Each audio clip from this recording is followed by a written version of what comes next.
It's December 25th, 1995, and after years of begging your parents, they finally delivered and gave you an SNES with a copy of Donkey Kong Country 2. You didn't know it at the time, but they had been saving up since 1991, but couldn't afford to do your grandpa's surgery. But it's not like that matter now. It was Christmas after all. After a few hours of playing, you've made it to World 3 Level 6. You glance at the time. 10:32. Way past your bedtime, but hey, it's winter break. You load into the level to be met with vines upon a background of slowly moving clouds. The music slowly builds as chimes of some foreign instrument play. It sounds beautiful. A brief moment of reprise as the music plays. But you quickly hop in a cannon and move forward through the level.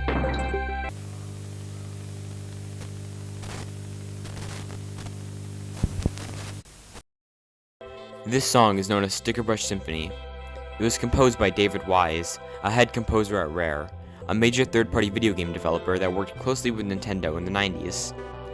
Due to having a great track record with the soundtracks of Donkey Kong Country 1 and Battletoads, he was giving a carte blanche, as he stated, to have full control on the soundtrack. As such, more emotional pieces were breathed to life to reflect Mr. Wise's current mental state. In order to fit sound onto an SNES cartridge, MIDI files couldn't be used. Instead, a lookup table of waveforms were implanted onto the cartridge, and routine code called specific waveforms in order to create a song whenever a level was loaded. Basically, imagine if snippets of level music had to be played one after another and were called to with code. Even after all this, many songs almost ended up on the cutting room floor, like the song Stickerbrush Symphony itself. However, after making room for it, the song was allowed in. From there, a song born out of an emotional headspace was off to the world, for others to interpret however they'd please. Stickerbrush Symphony was placed in the World 3 level Bramble Blast. The level itself is a maze of cannons in which you have to time your blasts right to navigate a maze that is suspended in the air and surrounded by brambles. It's simple, but often noted for being difficult, as it requires timing on the cannons and knowledge of where to go. The music is seemingly out of place. The level is designed around blasting through cannons, yet the music is melancholic in nature. It slowly builds by increasing pitch and adding melodic elements to make, well, a symphony of sounds.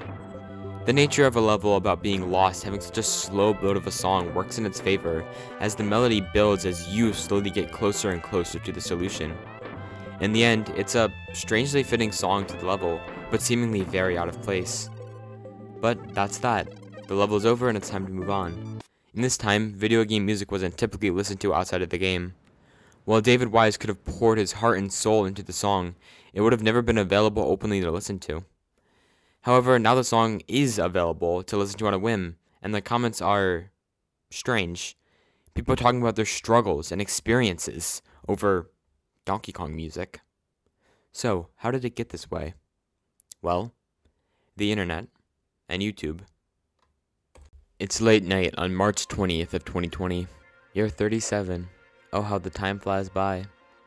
As your kid, you would have expected a full-time job by now. A wife, maybe even kids. But nope, you're sitting on your ass, laid off from a shitty hotel front desk job now that work isn't mandatory. You look at the clock. 3:48. You mindlessly scroll through YouTube, passing by videos of celebrities relating to the struggle.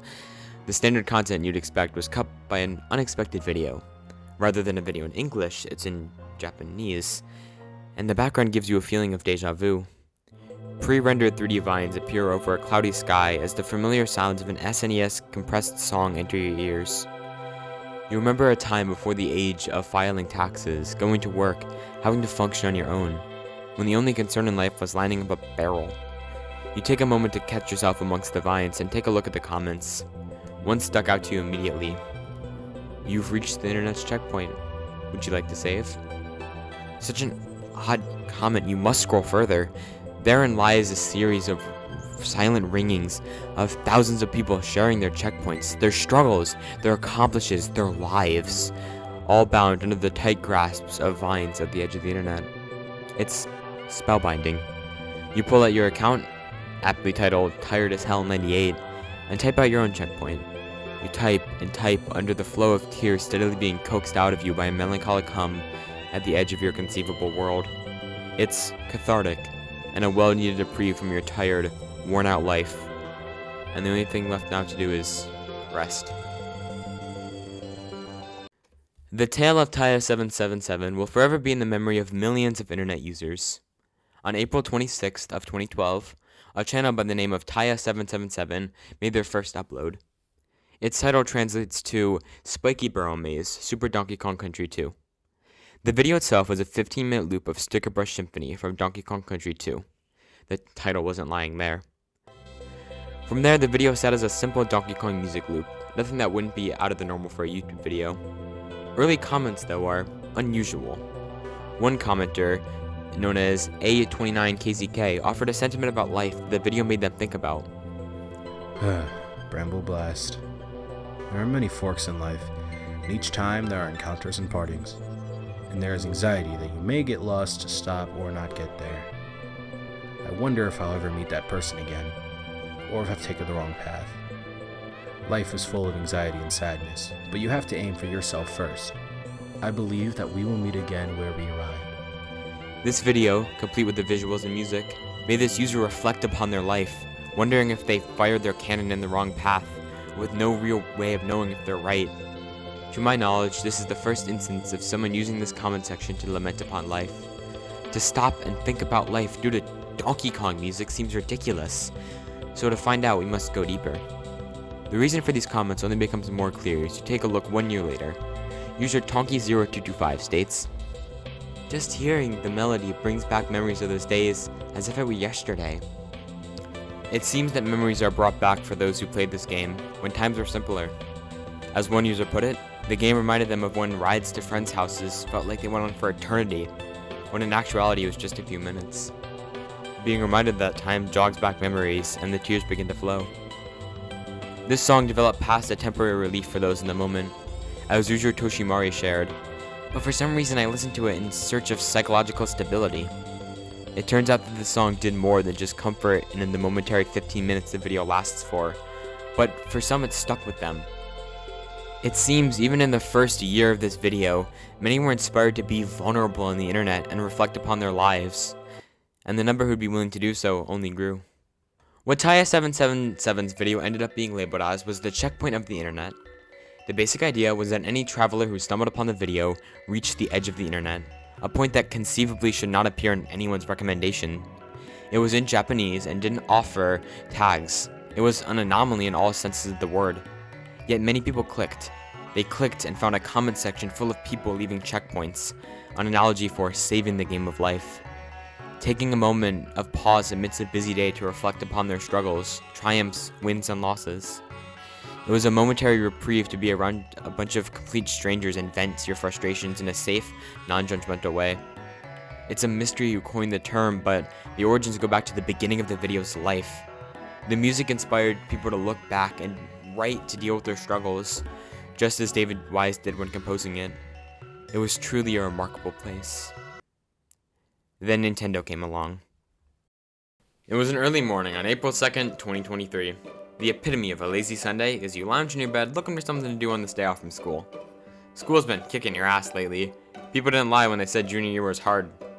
But that's no concern today. Today is for fun. You head down and dock your Switch, excited for a fun gaming session. Booting it up, all the same games just aren't hitting right today. Catherine, Splatoon 3, even Mario Kart isn't up your alley today. Instead, you boot up the SNES Online app you just got. Convincing your parents to buy Nintendo Online was impossible, so you scrounged up what little money you had to buy it. Playing Splatoon with your friends was well worth the strife. But with that came retro games, and if Scott the Woz taught you anything, they're worth playing. Unlocking the new games moving around, your eyes are drawn to Donkey Kong Country 2. The first one was fun, so why the hell not? You boot up the game and begin playing. In the summer of 2021, Nintendo struck down the internet's checkpoint, and soon later the entire channel of Taia777. Nintendo has had a long time reputation of taking down videos that use their music, and even videos that just play their games.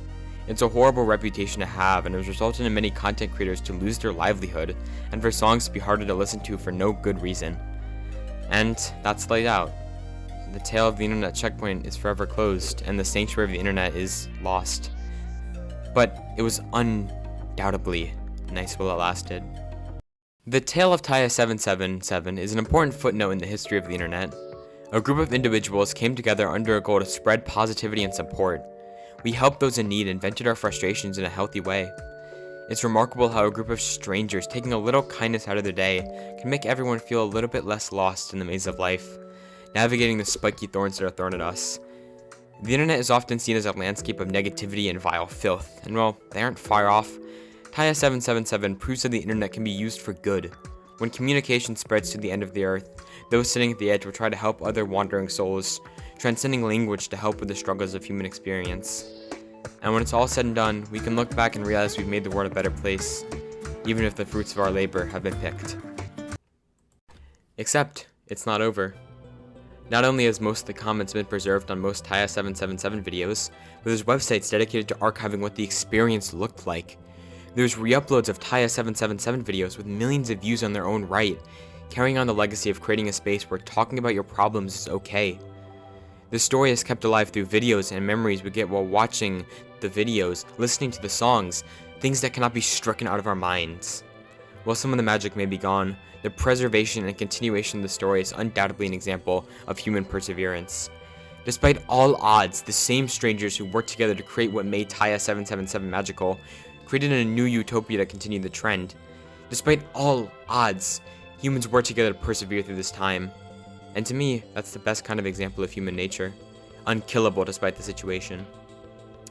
In the end, Taia777 undoubtedly touched millions of people and helped them cope with the hardships due to kindness alone. And even when hope was lost, we pushed through. It's a late summer night on July 13th, 2023. You take a glance at the clock. 3 a.m. Why'd you decide to play playing Terraria again? It's a mystery. You scroll through your YouTube homepage looking for a nice video to fall asleep to. As you scroll, you stumble upon a strange video by a user named Oxygenie. It appears to be some sort of 3D rendered video with a Japanese title. It looks vaguely familiar to something you've seen before, and it draws you to click on it. Upon watching it, the music hits you as familiar. It was that one Donkey Kong Country 2 song. Wasn't that long ago you played it. There was a catalog of people leaving checkpoints. Then it hit you. This is a re-upload of that one video Johnny Razor talked about. A feeling of deja vu follows over you as you begin to read. You see comments about people's lives. People like Tired as Hell 98 leave remarks about how the video helped them move on with their life. You even leave a comment of your own, talking about your fears about college and careers. You sit there, taking in the music and comments. As the tears dry up, an overwhelming sense of tiredness falls over you, and you drift off to sleep, feeling just a little less shitty about the world.